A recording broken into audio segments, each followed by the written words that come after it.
श्रीभगवानुवाच इमं विवस्वते योगं प्रोक्तवानहमव्ययम् विवस्वान्मनवे प्राह मनुरिक्ष्वाकवे ब्रवीत्. The Supreme Personality of Godhead, Lord Shri Krishna, said, I instructed this imperishable science of yoga to the sun god, Vivaswan, and Vivaswan instructed it to Manu, the father of mankind, and Manu in turn instructed it to Ikshvaku. Evam parampara praptam imam rajarshayo viduhu sakale neha mahata yogo nashtah parantapa. This supreme science was thus received through the chain of disciplic succession, and the saintly kings understood it in that way. But in course of time the succession was broken, and therefore the science as it is appears to be lost. Sa evayam maya tedya yoga proktah puratanaha bhaktosi me sakha cheti rahasyam hetaduttamam. That very ancient science of the relationship with the Supreme is today told by me to you because you are my devotee as well as my friend and can therefore understand the transcendental mystery of this science. Arjuna uvacha aparam bhavato janma param janma vivasvatah kathametad vijaniyam tvamadau proktavaniti. Arjuna said, the sun god Vivaswan is senior by birth to you. How am I to understand that in the beginning you instructed this science to him? Shri Bhagavan uvacha bahuni me vyatitani janmani tava charjuna tanyaham veda sarvani natvam vedha parantapa. The Supreme Personality of Godhead said, many, many births both you and I have passed. I can remember all of them, but you cannot, O subduer of the enemy. Ajopi sannavyayatma bhutanam ishvaropi san prakritim swamadhisthaya sambhavamyatmamayaya. Although I am unborn and my transcendental body never deteriorates, and although I am the Lord of all living entities, by my internal energy I still appear in every millennium in my original transcendental form. Yada yada hi dharmasya glanirbhavati bharata abhyutthanam adharmasya tadatmanam srijamyaham. Whenever and wherever there is a decline in religious practice, O descendant of Bharat, and a predominant rise of irreligion, at that time I descend myself. Paritranaya sadhunam vinashaya cha dushkritam dharma samsthapanarthaya sambhavami yuge yuge. To deliver the pious and to annihilate the miscreants, as well as to re-establish the principles of religion, I myself appear, millennium after millennium. Janma karma cha me divyam evam yo veti tattvataha tyaktva deham punarjanma naiti mameti sorjuna. One who knows the transcendental nature of my appearance and activities does not, upon leaving the body, take his birth again in this material world, but attains my eternal abode, O Arjuna. Vitaraga bhaya krodha manmaya mamupashritaha bahavo jnana tapasa bhutamadbhavamagataha. Being freed from attachment, fear and anger, being fully absorbed in me and taking refuge in me, many, many persons in the past became purified by knowledge of me and thus they all attained transcendental love for me. Ye yatha mam prapadyante tams tathaiva bhajamyaham mama vartmanu vartante manushyaah partha sarvashah. As all surrender unto me, I reward them accordingly. Everyone follows my path in all respects, O son of Partha. Kankshantah karmanam siddhim yajanta iha devataha kshipram himanushe loke siddhir bhavati karmaja. Men in this world desire success in fruitive activities, and therefore they worship the demigods. Quickly, of course, men get results from fruitive work in this world. चातुर्वर्ण्यं मया सृष्टं गुणकर्म विभागशः तस्य कर्तारमपि मां विद्यकर्तारमव्ययम्. According to the three modes of material nature and the work associated with them, the four divisions of human society are created by me. And although I am the creator of this system, you should know that I am yet the non-doer, being unchangeable. न मां कर्माणि लिम्पन्ति न मे कर्मफले स्पृहा इति मां योऽभिजानाति कर्मभिर्न स बध्यते. There is no work that affects me, nor do I aspire for the fruits of action. One who understands this truth about me also does not become entangled in the fruitive reactions of work. एवं ज्ञात्वा कृतं कर्म पूर्वैरपि मुमुक्षुभिः कुरु कर्मैव तस्मात् त्वं पूर्वैः पूर्वतरं कृतम्. All the liberated souls in ancient times acted with this understanding of my transcendental nature. Therefore you should perform your duty, following in their footsteps. किं कर्म किमकर्मेति कवयोऽप्यत्र मोहिताः तत्ते कर्म प्रवक्ष्यामि यज्ञात्वा मोक्षसे शुभाम्. Even the intelligent are bewildered in determining what is action and what is inaction. Now I shall explain to you what action is, knowing which you shall be liberated from all misfortune. कर्मणो ह्यपि बोद्धव्यं च विकर्मणः अकर्मणश्च बोद्धव्यं गहना कर्मणो गतिः. The intricacies of action are very hard to understand. Therefore one should know properly what action is, what forbidden action is and what inaction is. कर्मण्यकर्म यः पश्येत् अकर्मणि च कर्म यः स बुद्धिमान् मनुष्येषु स युक्तः कृत्स्न कर्मकृत्. One who sees inaction in action and action in inaction is intelligent among men, and he is in the transcendental position, although engaged in all sorts of activities. यस्य सर्वे समारम्भाः कामसङ्कल्पवर्जिताः ज्ञानाग्निदग्धकर्माणं तमाहुः पण्डितं बुधाः. One is understood to be in full knowledge whose every endeavor is devoid of desire for sense gratification.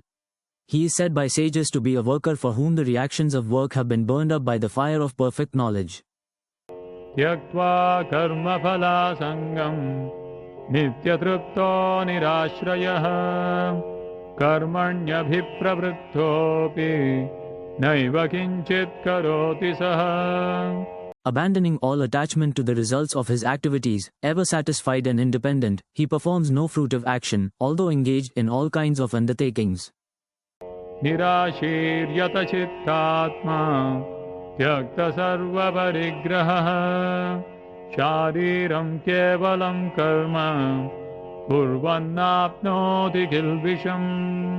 Such a man of understanding acts with mind and intelligence perfectly controlled, gives up all sense of proprietorship over his possessions and acts only for the bare necessities of life. Thus working, he is not affected by sinful reactions. यदृच्छालाभसन्तुष्टो द्वन्द्वातीतो विमत्सरः समः सिद्धावसिद्धौ च कृत्वापि न निबध्यते. He who is satisfied with gain which comes of its own accord, who is free from duality and does not envy, who is steady in both success and failure, is never entangled, although performing actions. गतसङ्गस्य मुक्तस्य ज्ञानावस्थितचेतसः यज्ञायाचरतः कर्म समग्रं प्रविलीयते. The work of a man who is unattached to the modes of material nature and who is fully situated in transcendental knowledge merges entirely into transcendence. ब्रह्मार्पणं ब्रह्महविः ब्रह्माग्नौ ब्रह्मणाहुतं ब्रह्मैव तेन गन्तव्यं ब्रह्मकर्म समाधिना. A person who is fully absorbed in Krishna consciousness is sure to attain the spiritual kingdom because of his full contribution to spiritual activities, in which the consummation is absolute and that which is offered is of the same spiritual nature. दैवमेवापरे यज्ञं योगिनः पर्युपासते ब्रह्माज्ञावपरे यज्ञं यज्ञेनैवोपजुह्वति. Some yogis perfectly worship the demigods by offering different sacrifices to them, and some offer sacrifices in the fire of the Supreme Brahman. श्रोत्रादीनीन्द्रियाण्यन्ये संयमाग्निषु जुह्वति. शब्दादीन् विषयानन्य इन्द्रियाग्निषु जुह्वति. Some, the unadulterated Brahmacharis, sacrifice the hearing process in the senses in the fire of mental control, and others, the regulated householders, sacrifice the objects of the senses in the fire of the senses. सर्वाणीन्द्रियकर्माणि प्राणकर्माणि चापरे आत्मसंयमयोगाग्नौ जुह्वति ज्ञानदीपिते. Others, who are interested in achieving self-realization through control of the mind and senses, offer the functions of all the senses, and of the life breath, as oblations into the fire of the controlled mind. द्रव्ययज्ञास्तपो यज्ञा योगयज्ञास्तथा परे स्वाध्यायज्ञानयज्ञाश्च यतयः संशितव्रताः. Having accepted strict vows, some become enlightened by sacrificing their possessions, and others by performing severe austerities, by practicing the yoga of eightfold mysticism, or by studying the Vedas to advance in transcendental knowledge. अपाने जुह्वति प्राणं प्राणे पानं तथा परे प्राणापानगतिरुद्ध्वा प्राणायामपरायणाः अपरे नियताहाराः प्राणान् प्राणेषु जुह्वति.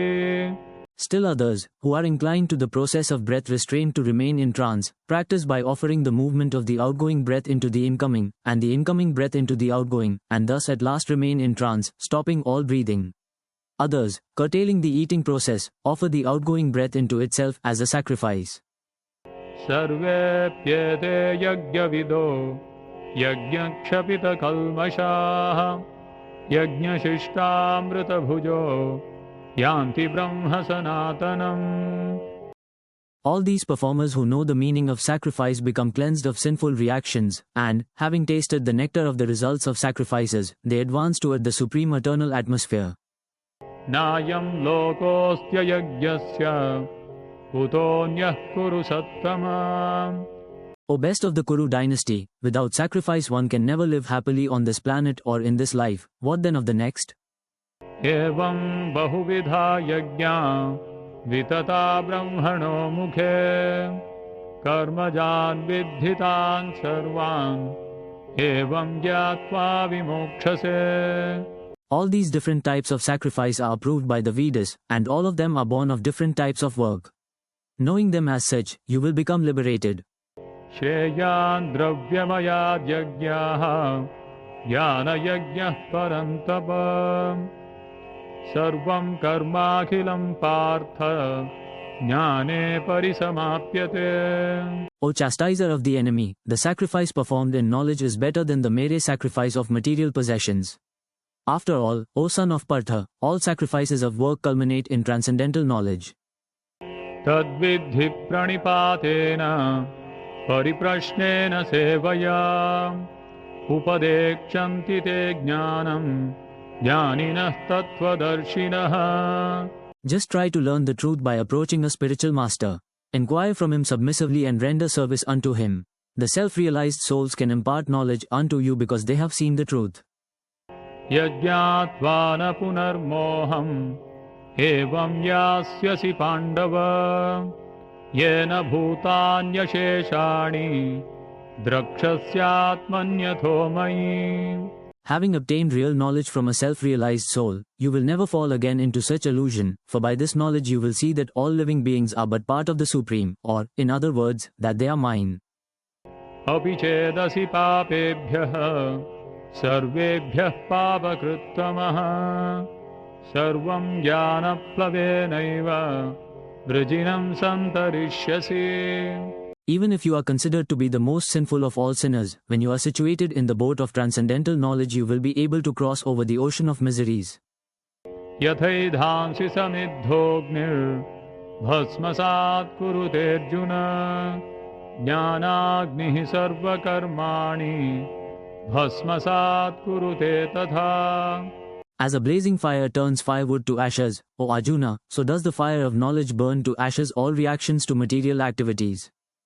न हि ज्ञानेन सदृशं पवित्रमिह विद्यते तत्स्वयं योगसंसिद्धः कालेनात्मनि विन्दति.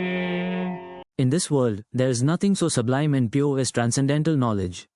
Such knowledge is the mature fruit of all mysticism, and one who has become accomplished in the practice of devotional service enjoys this knowledge within himself in due course of time.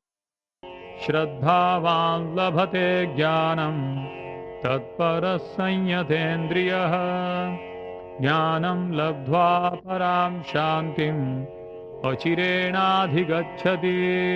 A faithful man who is dedicated to transcendental knowledge and who subdues his senses is eligible to achieve such knowledge, and having achieved it he quickly attains the supreme spiritual peace. अज्ञश्च श्रद्दधानश्च संशयात्मा विनश्यति नायं लोकोऽस्ति न परो न सुखं संशयात्मनः. But ignorant and faithless persons who doubt the revealed scriptures do not attain God consciousness, they fall down. For the doubting soul there is happiness neither in this world nor in the next.